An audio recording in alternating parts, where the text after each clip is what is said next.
I want to start with artificial intelligence. Mike Davis by phone. Mike, the EO, what the executive order did was set up that you're going to have a federal framework right now and a process which David Sachs is essentially going to oversee or run. This is far from defeat because they basically concede your four C's have to be part of this. I actually think it's got to be even broader than that. But just walk me through your thoughts right now, the EO, the morning after, as we get to start the hard work, sir. So I do think it was a productive first step with this executive order that the tech bros have understood that they can't just get federal preemption and no federal rules of the road, which means federal amnesty. So that this EO sets up where there's going to be a legislative task force that comes up with legislation that provides federal preemption but addresses the four C's that we care about: children, conservatives, communities, and creators. And so that's a big win for the Article 3 project and the War Room Posse, that we're very much at the table and driving this process. So that's good. There are some issues with the EO. Hang on. Just take a second and explain to people the fight. The initial fight was they wanted total amnesty, absolutely nothing, and really no really even regulatory apparatus at all. Just accelerationists. They didn't get preemption because this says there's going to be a federal regulatory apparatus. And they specifically, I think it needs to be broader than the four C's, but they very specifically add the four C's in there to show that specifically has to be taken care of, right? So moving in, is this all part of a negotiating process? We've gone from AI amnesty and leading to, if it's preemption, it's got to have a federal regulatory apparatus around it because the states, quite frankly, got to say so here, and they're never going to agree to it, correct? Yeah, that's correct. And that's a major win. Because remember, 4 months ago in the big, beautiful bill, at 2 o'clock in the morning, this was heading to victory. It was going to be included. This AI amnesty was going to be included in the big, beautiful bill. And it ended up going down 99-1, including Ted Cruz, the lead sponsor, voting against his own legislation after the War Room Posse went into action and lit up the Senate and let people know that we're not supporting AI amnesty. And so here we are 4 months later. There was talk about putting this AI amnesty into the National Defense Authorization Act. The War Room Posse teams up with the Article 3 project, and we lit up the Senate again, and they backed down. And then they are very much going to address the four C's because they know they have to, because we've created that political frame. So they have to address these four C's, or they know they're not going to get federal preemption. So this is a big win for the Article 3 project. It's a big win for the War Room Posse. Frankly, it's a big win for President Trump, because this would not have gone well for President Trump if they would have won. These AI bros would have won and got amnesty. And then, for example, you have these AI platforms with teddy bears that are talking sexually explicitly to kids, pedo bears. The states can't do anything about it, and there's federal preemption and no federal rules of the road. That would have ended badly for President Trump. So these four C's are going to be good for everyone, including especially President Trump. I think that he realized after the two face plants, because what Sachs tried to slide into the big beautiful bill and to the NDAA was absolutely open field running. There would be no controls whatsoever over the accelerationists and AI. And I think President Trump, and you can see his handprints on this in crafting the thing, that you got to have some sort of federal regulatory apparatus. Now, let's talk about DeSantis and Newsom. California's put some laws up. I think they got SB 53, which is kind of broader in context. That's really where they want to know where the companies are going, et cetera. DeSantis has really stuck, I think, more to the four C's What is going to happen now at the state level? What is your, because DeSantis, these guys are not going to back off, right? A lot of these governors are saying, hey, we have a responsibility here to protect our citizens. And, we're not that, we don't believe David Sachs and this crowd, Mark Andreessen, put the citizens of our state first, particularly children and creators, sir. That's just it. I mean, look, I get the point that the tech pros are making, that you have these terrible laws like in Colorado, where I live, where they're essentially, they want woke AI, they want DEI AI, they want censorship against conservatives. They actually want their AI machines, their algorithms to pump out DEI and woke nonsense. And so I get the tech bros' concerns about that if you have to, you have, in order to comply with Colorado statute, you have to change your algorithms. And so it creates a bad outcome.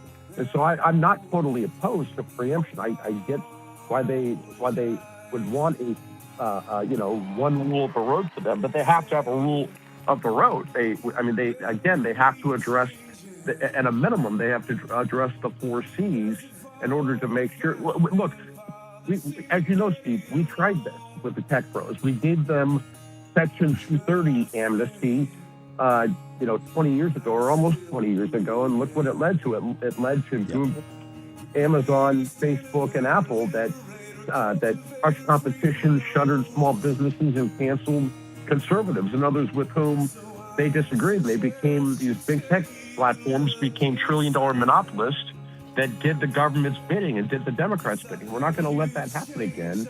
And so we're going to proceed more cautiously, more smartly with AI than we did under Section 230. And I think that this legislative framework. Hang on for 1 second. We're going to take a short break. Mike Davis, you're walking us through the process that we are engaged in right now. Continue on, sir. So, I mean, I think that they finally concede among the AI crowd that if, in order for them to get preemption, they have to address the 4 C's. And so this is total victory for the Article 3 project and the War Room Posse. We won. We're at the negotiating table. We're working with President Trump's AI team, and we proposed legislation, and we're working on that. And to their credit, to David Sachs's credit, and the AI team's credit, they're working with us in good faith, right? I don't think it was malicious what they were doing before. I don't think they were maliciously trying to screw us. I just don't think that they, have been around Washington, D.C. or the legislative process very much. And so this is probably a new thing for David Sachs to come to Washington and deal with the swamp. And, I do think he's trying to work with us in good faith. I don't think he's a bad person. I actually kind of like him. I disagree with him. I disagree with him on all this tech bro stuff, but he's not a bad guy. So in the 100 pages of proposals you gave them, your point is it was too late to incorporate that into what they were trying to do, the NDA. So they stepped back. This process, you're highly confident that, because the 100 pages is just a start, but it's pretty substantive on the 4 C's. You believe, or you're comfortable telling the audience that some version of this you believe is going to be in there, and you're going to have to do it anyway, or DeSantis and these guys are going to be taking it to court and slowing it down? Well, I mean, if they don't address the 4 C's, they're not going to get federal preemption because we'll crush them again like we did the last 2 times. And so, and I told them that. I said, if you want preemption, you're going to address the 4 C's. Otherwise, you're not going to get preemption. So they get it. And I think that unless they have our blessings with the Article 3 project in the War Room, I don't see any path where any legislation would pass. I want to shift to Tina Peters for a second, because the Viceroy has been one of the folks working on this also with many, many other people. President Trump did go through the pardon process on a federal level. And of course, immediately, I think he had the Attorney General, we played it in the cold open, saying this is irrelevant, this is a state, but it's much more complicated than that. Is it not, Mike? And there are alternatives people are pursuing right now to make sure that we can free Tina Peters? It is outrageous what is happening to Tina Peters. She was a county clerk in Colorado, again, where I live, and the Democrat Attorney General Phil Weiser and the Democrat Secretary of State Jenna Griswold, two partisan monsters, teamed up with the local DA and this local judge, and they put Tina Peters in prison for 9 years. So they can come up with any excuse they want for doing this, but it came down to this. Tina Peters questioned election results, and these Democrat operatives and their weak Republican rhinos who went along with this, that's what it comes down to. This is a malicious prosecution. It is heartless. It is inhumane.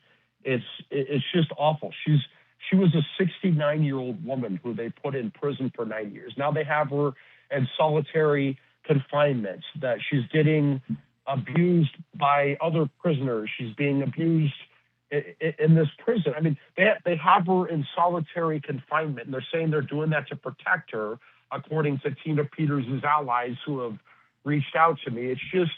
It's sickening what they're doing to her. This is effectively a death penalty for Tina Peters because she dared to question election results, and it's sick. And so the president cannot pardon Tina Peters for state crimes. That has to come from the governor of Colorado. And so even if this Democrat governor, Jared Polis, does not want to pardon her, he can at least commute Tina Peters' sentence. She's suffered enough. She's dying in prison. They're killing her in prison. And so that's one thing the War Room Posse can do, is go to article3project.org, article number 3project.org, and one of the action items is to contact Governor Jared Polis and tell him to show some decency and commute Tina Peters' sentence. She's suffered enough in prison. We don't need to kill this woman just because they have political disagreement.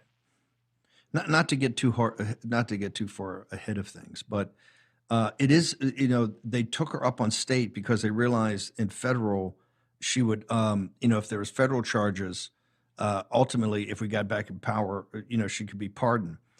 But Griswold's got dirty hands here at a federal level, right? Isn't a lot of this about the preservation of records and records about the 2020 stolen election, the process for all of that?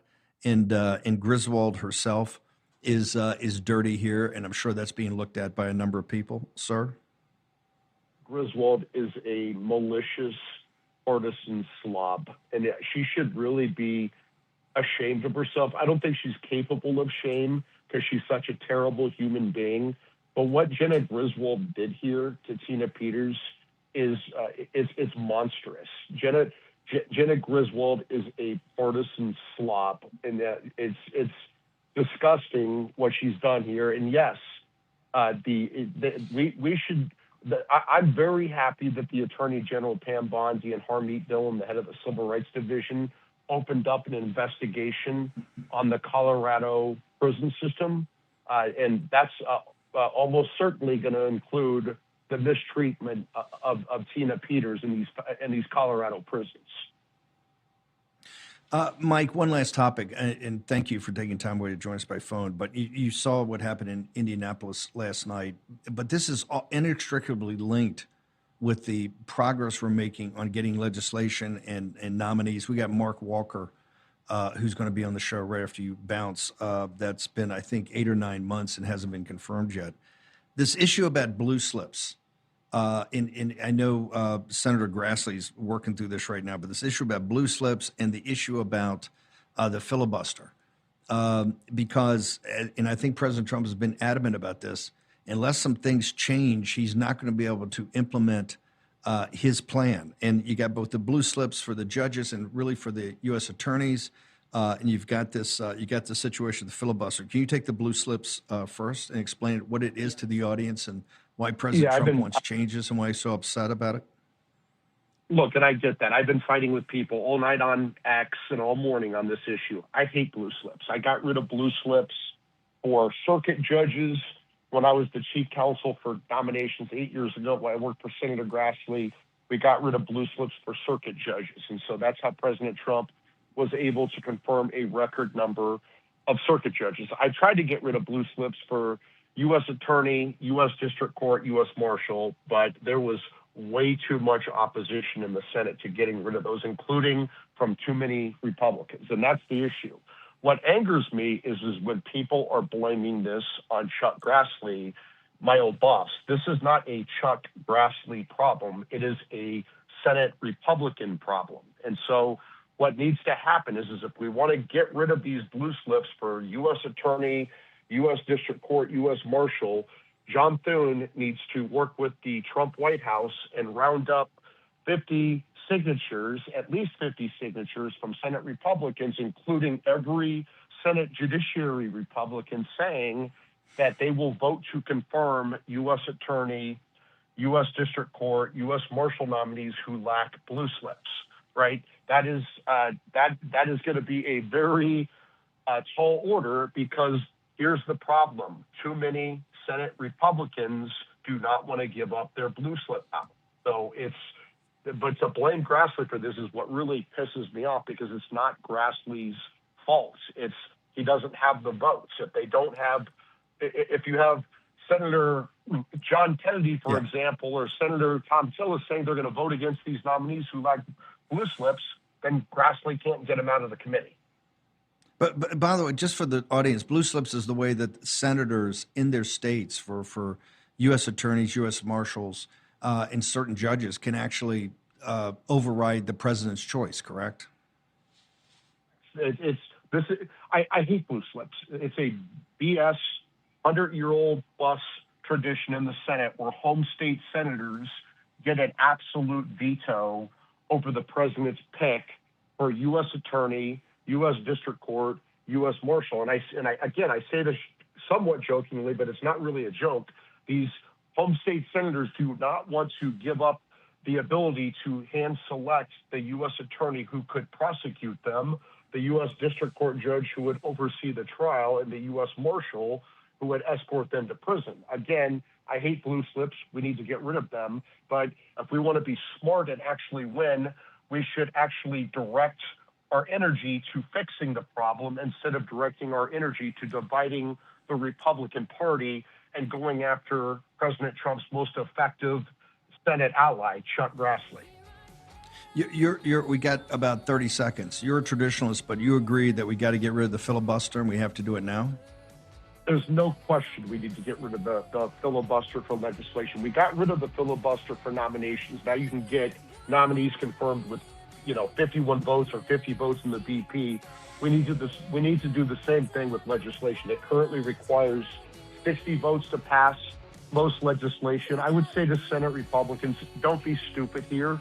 The next time Democrats control the White House, and Senate, they are going to nuke the legislative filibuster. They're going to add states like Puerto Rico, like D.C. They're going to pack the Supreme Court. It's going to be goodbye America if we let that happen. Let's beat them to it so they can't control all three branches. The Viceroy, thank you very much.